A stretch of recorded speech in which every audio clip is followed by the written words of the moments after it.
Okay, we're rolling. All right.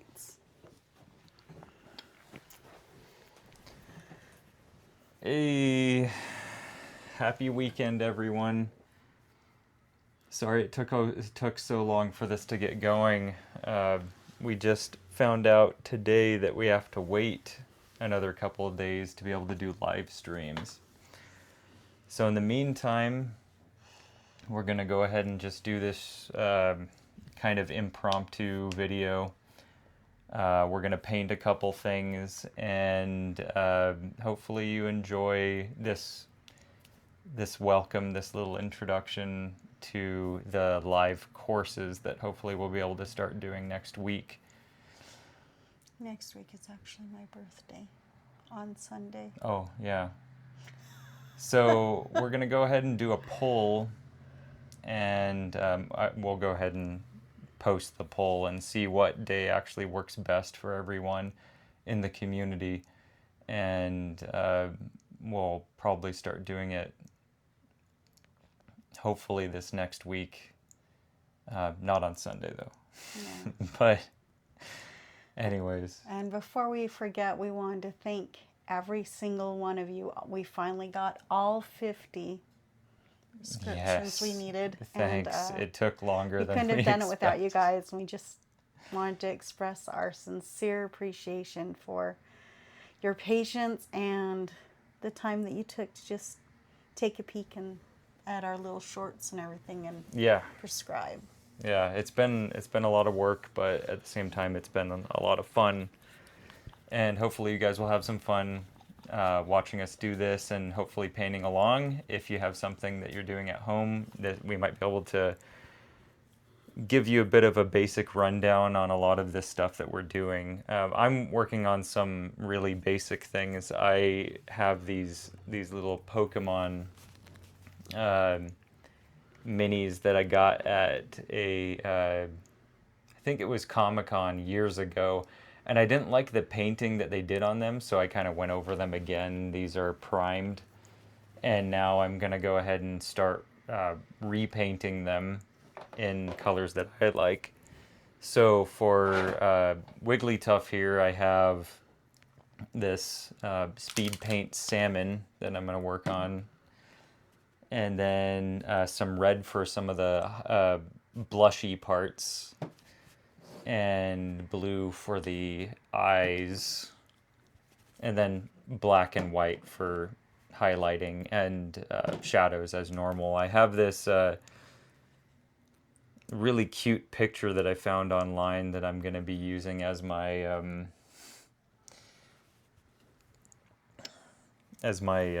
model. And then for Grimer, or no, this is Muck. I'm going to go ahead and do an Alolan Muck. And for those, the colors are going to be this speed paint Gilly Dew. And then for the tongue and the mouth, it'll be this kind of indigo blue color. Both of these, I have to thank my lovely wife for letting me borrow them, because these are not... These are really nice paints. And then I was going to use Bondsmith yellow for the highlights around the mouth for Grimer, and then obviously white and black for highlights and shadows. And then I have my, for tools, obviously we have a regular wet palette. And if both of us. Yeah, if you've never, for those that are just barely beginning in mini painting, the wet palette is just something that helps make the paint last a little bit longer, because this paint's expensive. You don't want drying out in the middle of you trying to use it. Using a whole bottle on one mini is kind of a waste. It's just basically what we did when we helped with Geek Together, is they used a sponge in a little Tupperware container, and they also used... why am I going blank now? The parchment paper that doesn't have the wax on it. You just cut it to fit, and you can set it on. You wet the sponge, put the parchment paper on top, and use like a little mister to mist the parchment paper. Then as you get more into it, I feel like it would be worth it to get a nice simple little wet Yeah. palette. We also, not all of our brushes are specifically made for mini painting, but there's all sorts of brushes that you can use as tools. These are blending brushes. They're just basic makeup brushes that you can get for really cheap, either online or at a dollar store. And from what we've seen, actually, when it comes to like doing stuff that's more slap choppy, blending, and even dry brushing, these makeup brushes are better than, at least from what we've seen. Maybe someone out there might have used a like actual professional dry brush and it's, you know, super amazing and incredible. But for most of what we've had to work with, regular makeup brushes are incredible and better than a lot, if not a vast majority of like specifically made for dry brushing dry brush that exist out there. We do realize that people are on a budget, and we've started on a budget as well. That's why we're giving you these hints. Yeah. I'm actually going to be working on a Battle Maiden tonight. Nice. Yes, a little bit more detailed than his little Pokemon. Yeah. I went ahead, and you can either use a spray primer or you can use something like this. Paint on primer. Paint on primer. And something to know with paint on primer is you don't really need it to go on really thick and even. You just need to make sure it covers the whole figure, which is kind of nice. You're not going through a whole bunch of it. Yeah. And this is courtesy of my wonderful husband here who is sharing as well. But, you know, for now, let's just go ahead and get started with the basic instructions. Something we always went over with the people that were just starting is, I know it can be kind of intimidating to see all these little tiny features and everything. So basically, you know, the big recommendation that we always give is start on the big stuff, work your way down to the little stuff, because it's easier to fix things on the big stuff than it is to fix on the little tiny details. Okay. Also, you know, don't be afraid to play with colors. You know, if just starting out, end up painting, you know, just pick some colors, paint the basic colors that you want on your mini. And then from there you can go, as you feel more comfortable, you can go into more highlighting, more edge highlighting, zenithal highlighting, shading. Right. You know, but you know, the first part is to just get comfortable with using colors. Yeah.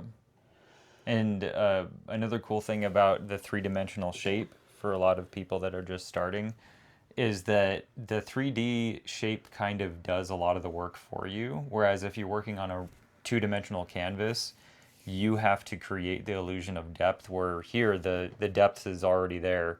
So you pretty much just have to accentuate it through contrast. And that's one of the reasons why I really like speed paint, is because speed paint is a really streamlined way of pretty much giving you that contrast without too much effort. The downside of speed paint for a lot of people that are professionals that do this is that it kind of takes away from the control. And a lot of people that do this professionally prefer having more control over what's highlighted versus what's in the shadow. Whereas if you're just having fun with this, or if you're trying to paint like a big army for like Warhammer or something like that, this is incredible. But there are a lot of other great techniques out there that you don't need to use speed paint, because speed paint is a little bit more, I'm not going to say hard to work with, but it's definitely not a basic paint that we would suggest starting out with. Yeah. We would suggest starting out with, like, you know, stuff like regular Army Painter paints, or stuff that you find from Walmart. Reaper paint. Reaper paint is really nice. You know, and we also know of other artists who have just basically used the craft paint from Walmart. The thing is that you don't always have the right thickness.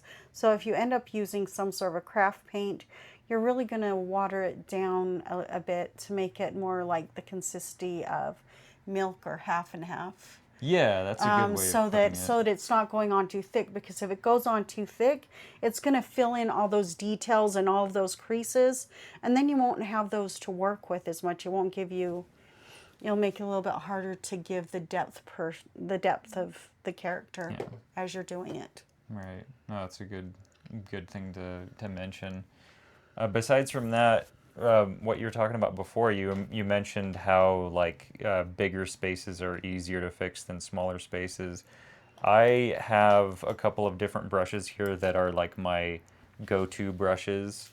I have my regular brush here,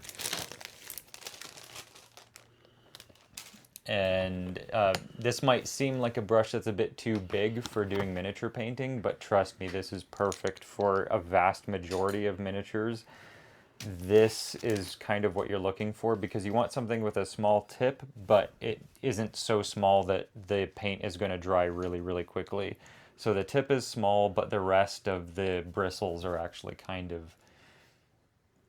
they kind of create a arrowhead kind of shape, and that's kind of what you're looking for. And then over here, this is my trusty handy dandy speed painting brush. And the reason why this is a speed painting brush is because it's a bit thicker, and you're usually using speed paints on bigger areas of what you're working on. So that's why I like this one. And then this is a disheveled brush. This is an excellent brush for either mixing different colors or for fixing mistakes. And I always like to suggest for people to have a secondary brush for specifically as like an eraser brush. If you're doing detail work, you want something to kind of help fix something if you make a little mistake, and that's what I usually use this one for. Yeah, something that's really good to do when you, like, let's say that you're painting a mini and you're painting the eyes and you just accidentally put a smear like that. That would be a perfect brush to just dip in. I'm not going to do it with my brush because it's got a nice dip. I'm going to use yours. Just dip your brush in water, dab it off a little bit, and just use circular motions while the paint is still wet, and it'll help you get that right off so that it's not setting there. Okay, also a lot of times a big mistake that people make when they're first starting to paint is they'll go ahead and they'll go straight for the really tiny fine tip. That's not something that I recommend, because that's more just for the little details for later on. Using a bigger brush like he's been showing you, like this one, it has the nice fine tip, but it gives you more control because the bristles aren't bending all over the place of where the paint is going. Right. Okay, from there, I'm going to go in and just kind of show you where to start. A lot of people, they overfill their brushes. Okay, so I'm going to go over that with you right now. So what I'm doing is I'm getting most of the moisture off. Still has a really nice tip. The amount of paint that you put on your brush is it needs to be a very tiny amount. I don't know if let me try a brighter color. Okay, so let's try this blue right here. Really, all you need on your brush is about this much. I don't know if you can see that. Unless just you're a working with tiny speed bit. Yeah, just a tiny bit on the brush goes a long way, and it gives you more control of where the paint is going without over putting the paint on really thick. Yeah.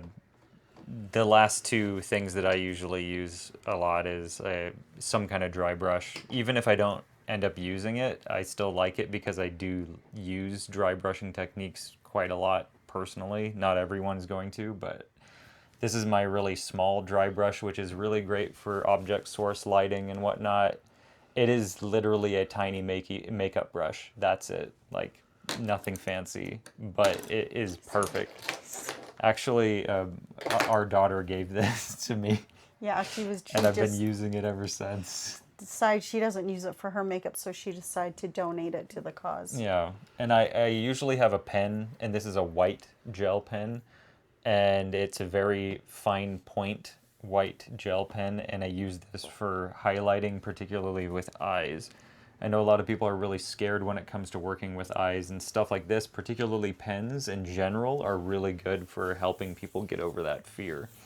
Because eventually you can work up from just using pens for eyes to, using fine tip brushes and whatnot to do eyes and details for them as well. And I know people that even do like eyelashes and stuff, and it really depends on the miniature, but like, or the skill of the individual. But yeah, you can, there's, this is definitely more of like the basics, and then eventually when you start seeing what people are really capable of doing, and when you build up that confidence, you get to the point where you're doing detail that you never thought you could do, and that's kind of pretty what satisfying. Spencer went through. Yeah. Because he was all paranoid about like all the little tiny details. Next thing you know, once he got helping with the paint classes and stuff more, he got to the point where if someone was really struggling with eyes, he was able to walk them right through it. Which leads to this. Yeah. Needles and pins will be your very best friend when it comes to like eyes, unclogging your paint. It's a multi-tool. If there's not paint coming out, don't squeeze it. Yeah, don't. It's It's supposed to come out super easy. So, if it doesn't come out super easy, then yeah, pen. Needle, your best Or friend. This will yeah. be your very best friend. I think that's calm down. But yeah, besides from that, obviously we have water cup, and a towelette to kind of help dab off extra moisture or extra pigment if there's too much on the brush, and then obviously the wet palette. Me personally, I really like using references, so I have my phone with me or like a picture of something, and that's what I'm going to use as a reference. Barbadell likes to go off of imagination, and I do that sometimes Fly by too. the seat But of my pants and hope it works. yeah, and it's definitely an experimental way of going about it, and it definitely is an adventure doing it that way, where you're just kind of like experimenting and just seeing what happens. Yeah. So as to get started, I pre-primed this. So I'm going to be, like I said, I'm going to be working on this tonight. I've decided, I was thinking of just painting it bit by bit, but I'm going to go over it with some of your matte black. You should do what you normally do, like go through just like you put on, because this isn't, we're not doing anything particularly specific today. We're just introduction, and then later on, if anyone asks for anything specific, if anyone out there wants to know how to do a specific technique, then we can go in detail with that. Well, that's where I'm going. I'm going to paint over it with some of your black, and I'm going to show them how to kind of brush those lighter areas on to help them to better see the details of it. And what they're so painting. you want to do the zenithal thing? Yeah. Oh, just fun. start out. This is great for people that Then, you should have a limited amount. I was going to, but you interrupted me. Okay, so there are some people that just want to paint. They have a limited amount of time. They may not have a whole lot of time to do all the detail shading on every bit. So I'm going to go the zenithal highlighting route and kind of show you how that works, while he's going to go more speed paint, Yeah. straight to the point. Okay, mind if I take your black for Go a minute, for please? it. Please Thank do. you. And then this is pastel salmon. I really like this color. Let's see how it goes. Normally I wouldn't suggest using this much paint, but because I'm pretty much just covering the entire surface with it, it's not a huge deal. Normally you don't need that much, but first obviously you want to wet the brush first. Make sure you have a nice point on it, and then load it up. Kind of like what Barbadell was saying, you don't want to load up the entire brush, you only want to load it up to like maybe halfway max. Can't really see it too well because the paint or the pigment is very similar to the color of the brush. But anyways, What I'm here, I'm kind of dabbing it out, just kind of try to thin it on the brush so it's not going on too thick. It never hurts to dab a little bit of the paint off as when you're getting ready to paint. and with what I'm doing with speed paints,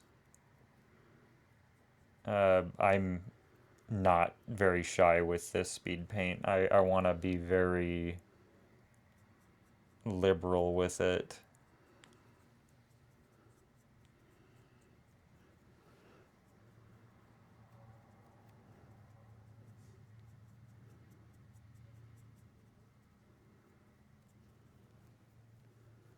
Now, when you're doing the highlighting like this, once again, the paint doesn't have to be go on perfect. It has to be dark enough to where when you brush over it with a lighter color, that it gives it a nice shadowy background to reflect off of.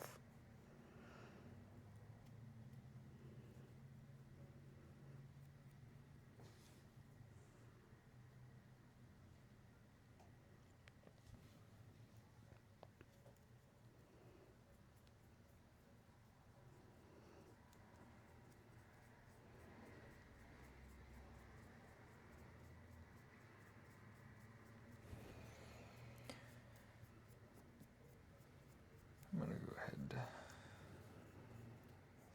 set him down. Uh-oh. No, that was when you're just starting. They're going to have a great impression.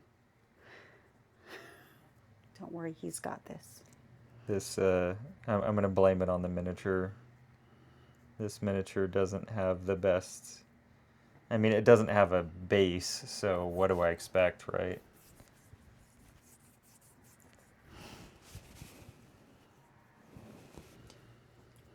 And now that I'm done with that first coat, I'm going to go ahead and let it dry.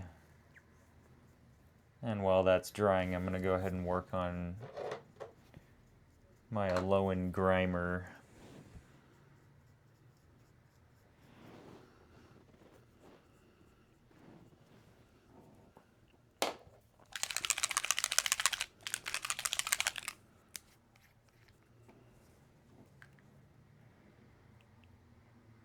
Ooh, that's dark. That's darker than I thought. No, that's not the one that I let you borrow.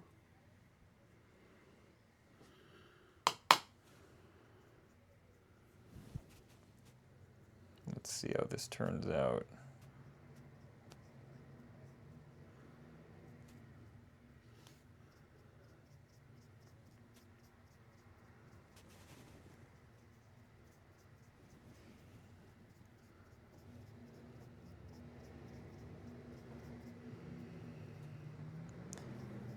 Now, there's a lot of individuals out there that like swear to working with like one of those stands, you know what I'm saying? But we've never used them, and well, I think we've tried using them before, but it kind of felt like it stole some of our control from the project that we were working on. Or at least that's how I kind of felt about it. I just really like going hands in. Yeah. It is a lot easier to work with figures that have a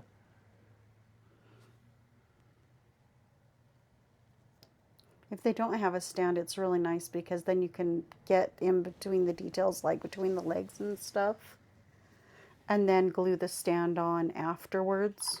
right. Where sometimes where there'll be like thick jackets or whatever that are showing on the figure, sometimes you'll go back and you'll realize later on that you thought you got everything between the legs, but you didn't, you know?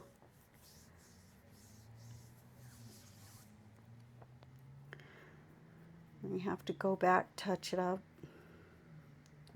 try to work underneath.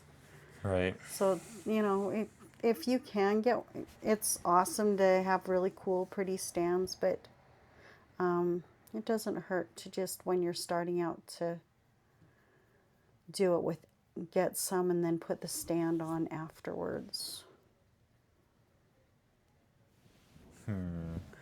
Just note, if it doesn't have a stand, make sure the section that you're putting down on the table isn't wet.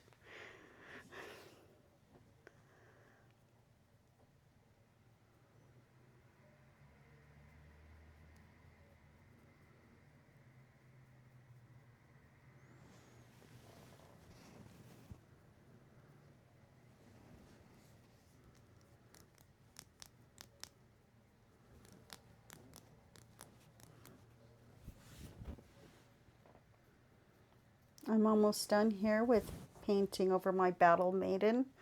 Nice thing is he's although he is using the speed paint, I'm using the acrylic that's the non-speed stuff. And it's actually kind of nice when you're starting out because it dries quickly. So you don't have to like wait for it to dry. It's just within a couple minutes, as long as you're not caking it on there. It actually dries pretty quickly, which makes it really easy to work with. Yeah.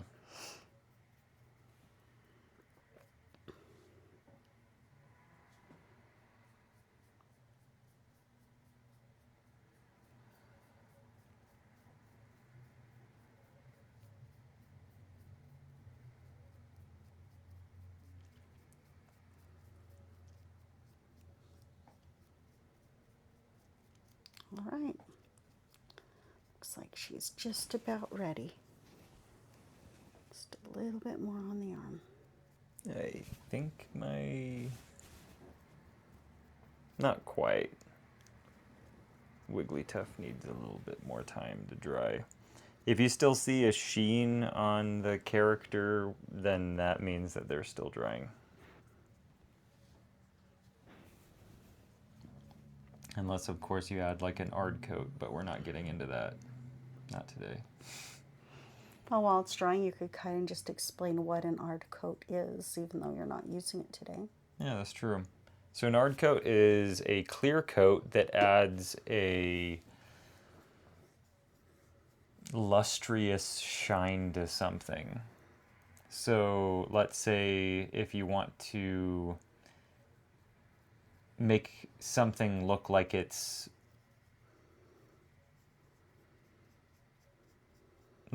really good if you have a character that's sitting on a stand or on a base that's on water or something like that. You can use the ard coat on the water to make the water look wet, because it basically just adds this sheen to the water after you're done painting it. It's definitely a last thing. You don't put it on while you're painting. You put it on after you put all the color that you want to have on it, and it adds that extra layer of pizzazz.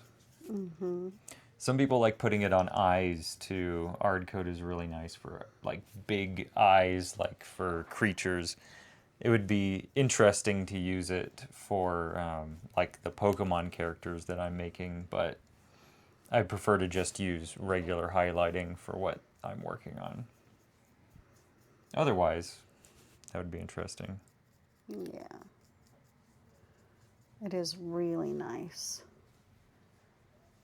Okay. I think she's about ready.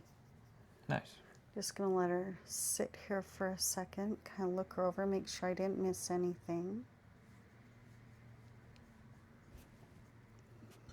And when you're doing the zenithal kind of thing, like what she's doing, you're not necessarily, when you're adding the black color, the shadow in this case, you're not really worried. You'll know what I mean in a moment when she actually starts adding the highlighting to it. But before that, you're not really worried too much about what's on top when it comes to the black coloring or the darker coloring. It doesn't always have to be black. But she's worried more about the undercoat. So you see her do a lot of like brushing in a certain direction. So instead of it brushing like up to down, like the base is right here, you're brushing up to down, you're brushing down to up instead. Or as you can see, she's Getting all the crevices. pretty much all black. And there may be some little light spots here and there. That's not really going to matter when we get into it. Yeah. All right, and as you can see, no paint. It's already dried. It's already dried.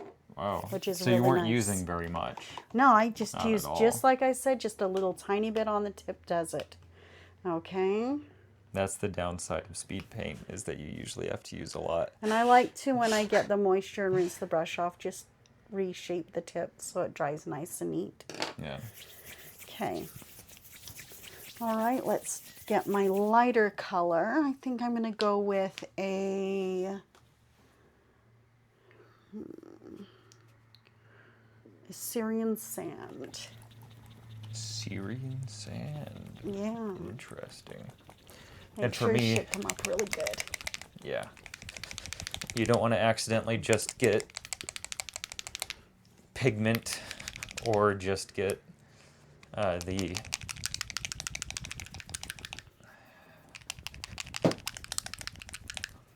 what's the other part besides from the pigment? So there's pigment and the mixture, right? The I can't even medium. think of the right phrase Yeah. for it right now. it's not water, even though all acrylic paints are water-based. So as you can see, this is kind of a stiff brush. Doesn't really bend a lot, but that's perfect for what we're doing, okay? So still, it's a good idea. You're going to get the brush wet, but the trick with this is you're actually going to, I know it seems pointless to wipe it off again. You want just a little tiny bit of moisture, okay? So it's just barely wet. You can see that it's not sticking to my hand, but I can still feel the moisture, okay? And I like to just kind of, So this Tap is it dry out. brushing, right? You're going to be dry brushing the zenithal, right? yeah. Okay. So you tap it out. You can even test on your skin, see about what you want it to be. I'm going to add a little bit more paint here. Tap it on out. I don't know if you can see it very well with this lighting, but there's a little lighter spot here. Don't be afraid to paint on yourself and to make sure because the way it goes on your skin is about the way is pretty much the way it's going to go on your figure. Okay, so for her, I noticed that she has a lot of texture on this side of her because her hair is all off to this side. So, but I want to bring a little bit more light to her face as it's looking upwards. So I'm going to start by, let's say the light's coming from here, and I'm just going to do very light circular motions just to get that whole effect of the light hitting her from this angle. I'm going to borrow your Go for it. pen real quick. Sorry. You're fine. We were just talking about this. Okay. As you can see, you can't really see the difference yet. So I'm going to, it doesn't hurt to just do it a couple of different times, a couple more coats. Once you kind of have the idea of how bright you want it. You can see the light is still hitting her from this angle. Anything that's from this angle, you're going to want to brush. Nice light little circular motions.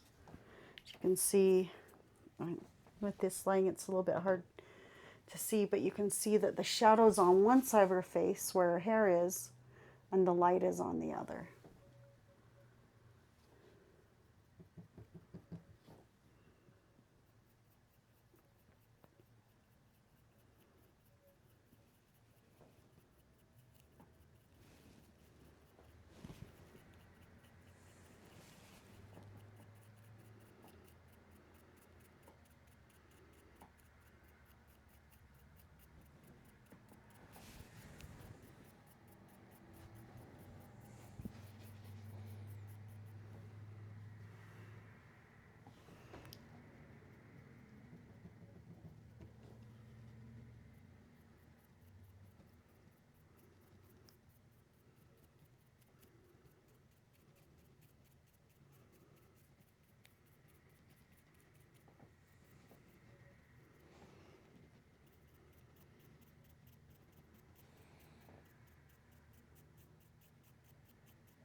So I think I may have wanted to go with a brighter color.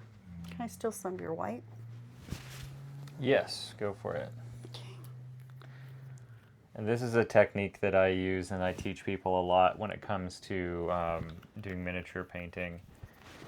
And that's, don't rest your hands and your arms on the table because you don't know necessarily what's going to happen to that table. The best thing to do is to trust yourself and to have the hand, your non-dominant hand, hold the miniature while your dominant hand rests the palms together like that, like wrist to wrist basically. And then that gives you a lot of stability, especially if you're resting your elbows like either on your knees, or you can even be sitting more upright like this and you still have a lot of control. And this is what I teach people to do to get like really nice detail.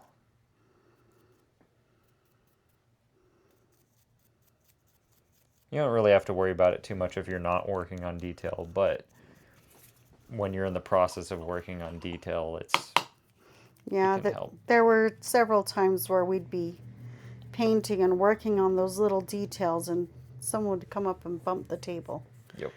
And so it's really important not to rely on That does tend to that happen. surface for stability if you can help it. Yep.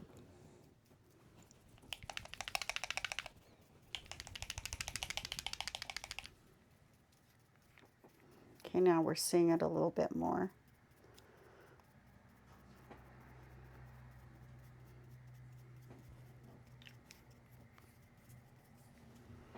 Okay, as you can see, there's a lot of light on this side and dark on this side.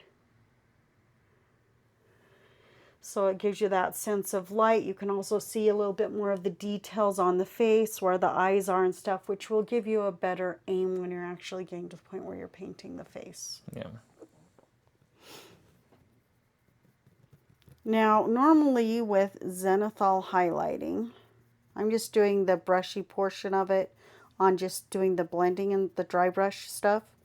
But normally when it comes to zenithal highlighting, you could either go over it with a wash or a shadow or a shade, and then the light parts will shine through where you see the colors more vibrant, and then as it fades into darker colors, so you don't have to put as much work into it. Now, the reason that I'm doing this tonight, the dry brushing, is just so that I can see the details a little bit better, and it will give me a better idea of where I want to paint my lighter stuff, where I want to paint my darker stuff, and it reminds me where the light is coming from, if that makes sense. And if you don't have like oils, washes, shade, and stuff like that, you can also go as far as watering down the colors you want to use to where they're kind of transparent but still vibrant, and brush it over those spots with the same effect. Yeah. I'm going to do something a little bit more slap choppy. Is it right if I borrow one of these brushes? I just need something a little bit bigger than what I've been working with. Did you need this bigger one at some point? Not right now. Okay. No, I don't think I'll need it. I mainly used it for putting the primer on. Yeah. I'm using it for color. You can also see these little crystals as the light is shining on them down by your feet, which is really nice when you do things this way. So now I can see all the details that I want to paint. Make them as light or as dark as I want.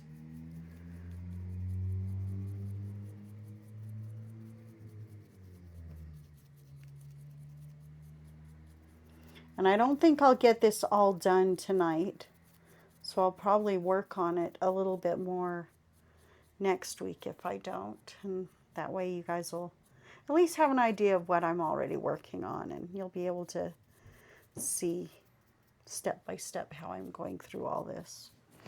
Sounds fair.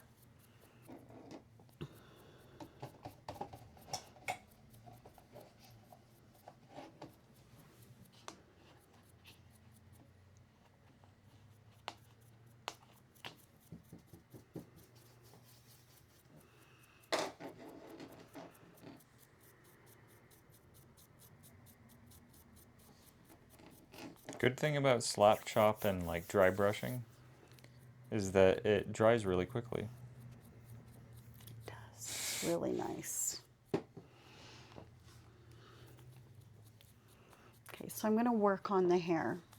I think I might actually try for a more transparent fill, just so you guys can get a good idea of what I'm doing. I think I've already got this color out here. Hopefully it's, yeah, there we go. For this, I am using Aslanti Violet. That sounds fancy. Yeah. I'm just going to test it on my skin, make sure it's the transparency I want it to be. I'm going to start using that on her hair so you can see how the color will shift.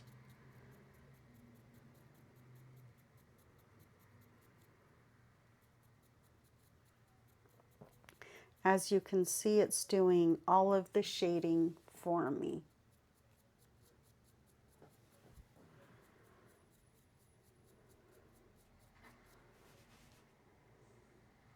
Then if I want, I can, after I get this base purple color on, I can come back and add really vibrant, like hot pink highlights or whatever I decide to do with it. Maybe put some blue down here where I want more shadow and have it blend up into the purple that I'm using.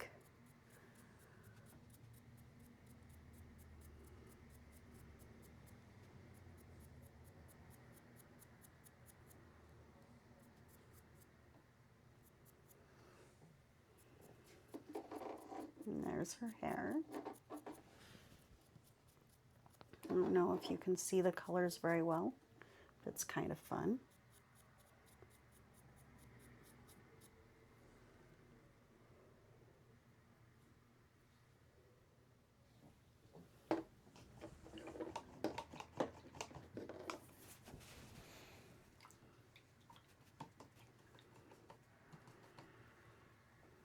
And now I'm going to come back to it with this bright pink color that I've got right here. I'm going to tap it out, water it down a little bit. As you can see, it's transparent on my skin. You can see the purple coming through. I'm going to put that a little bit more on the parts where I want to be really bright, vibrant, and bold.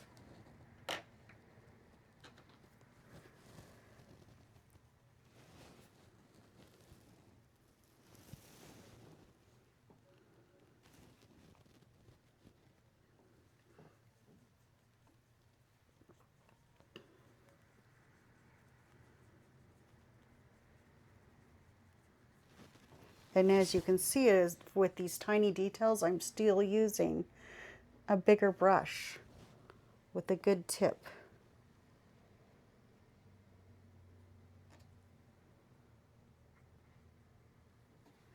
Now to bring that blue in.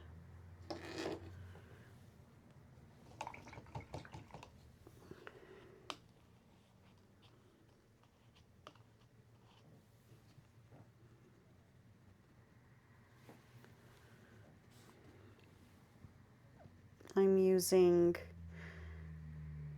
Ezrin Blue. It's from,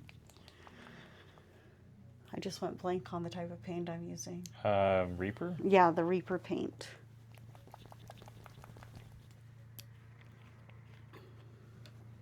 You can see the color here. A little bit goes a long way.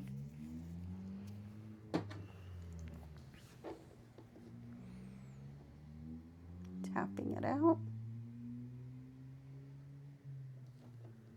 Checking it on my skin. See how it's going to blend with the other colors. And now I'm brushing upward from the tips to bring those little blends together.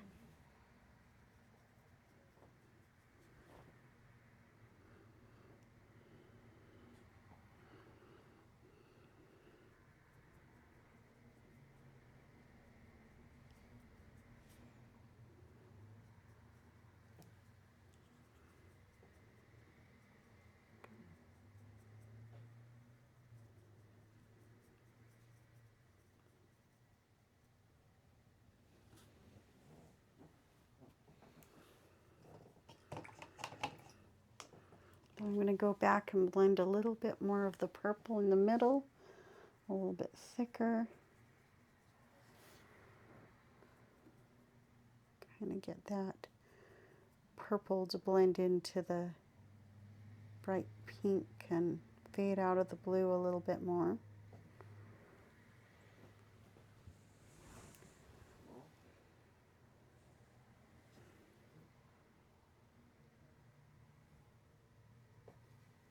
And there's her hair.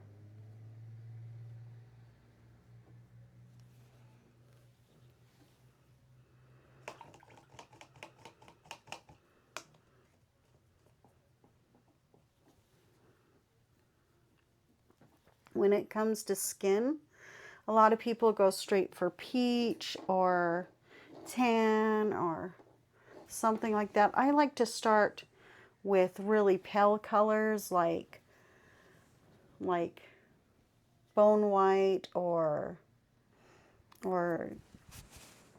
something like this. This is Peonin beige. I'm not sure if I pronounced that properly. For me, it's the opposite. I always go dark and then go light. Yeah.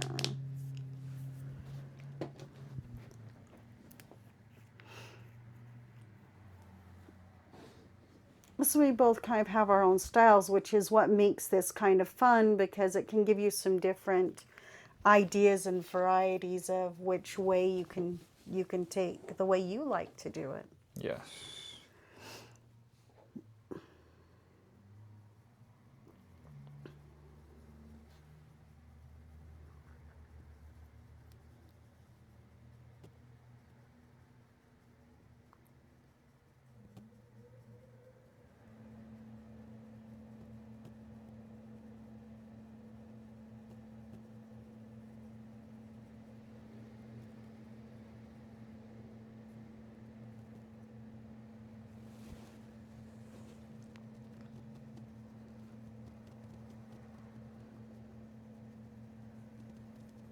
There we go.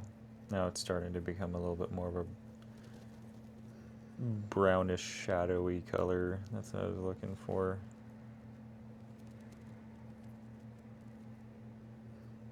As you can see on the face, I did a little brighter on one side and darker on the other to get those shadows in.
Magnets.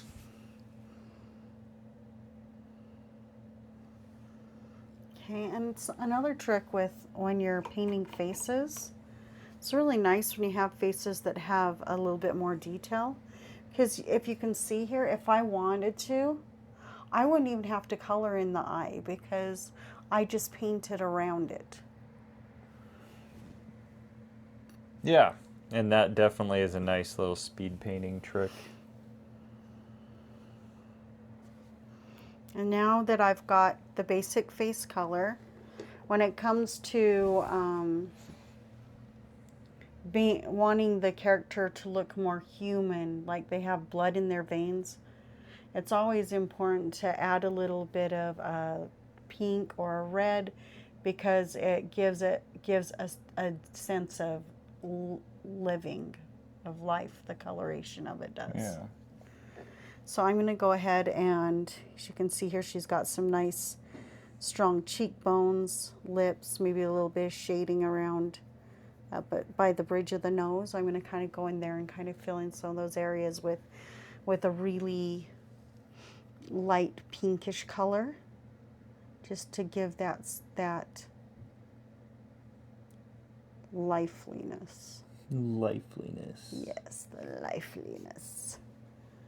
Trying to think of the right word. It's not coming out, so I'm making it up as I go. Okay, so as you can see, I've added a little bit of color to her cheek. It's given her a little bit of depth and life. I'm going to add a little bit more here along the neckline, and that should bring it out a little bit more.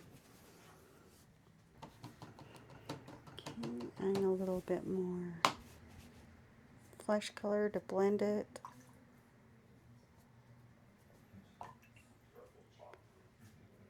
There we go. And there we go. We have the depth of the jawbone. We've got the blushing on the cheeks, if you can see that.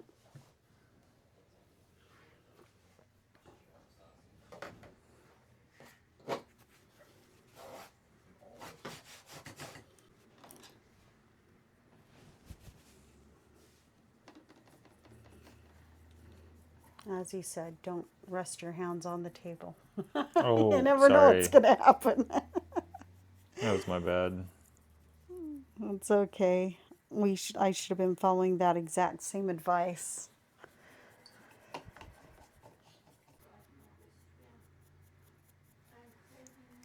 All right, you guys, so as you've seen, we've given you some little beginner tips. Yeah. Hopefully this is able to help and it gives you an idea of what to look forward to in the future. But in the future, you'll at least be able to ask us questions. We'll be watching the little, the little notes or whatever on his phone to answer any questions you might have. But thank you for taking this time to take a little sneak peek of what's to come. You guys have a great night.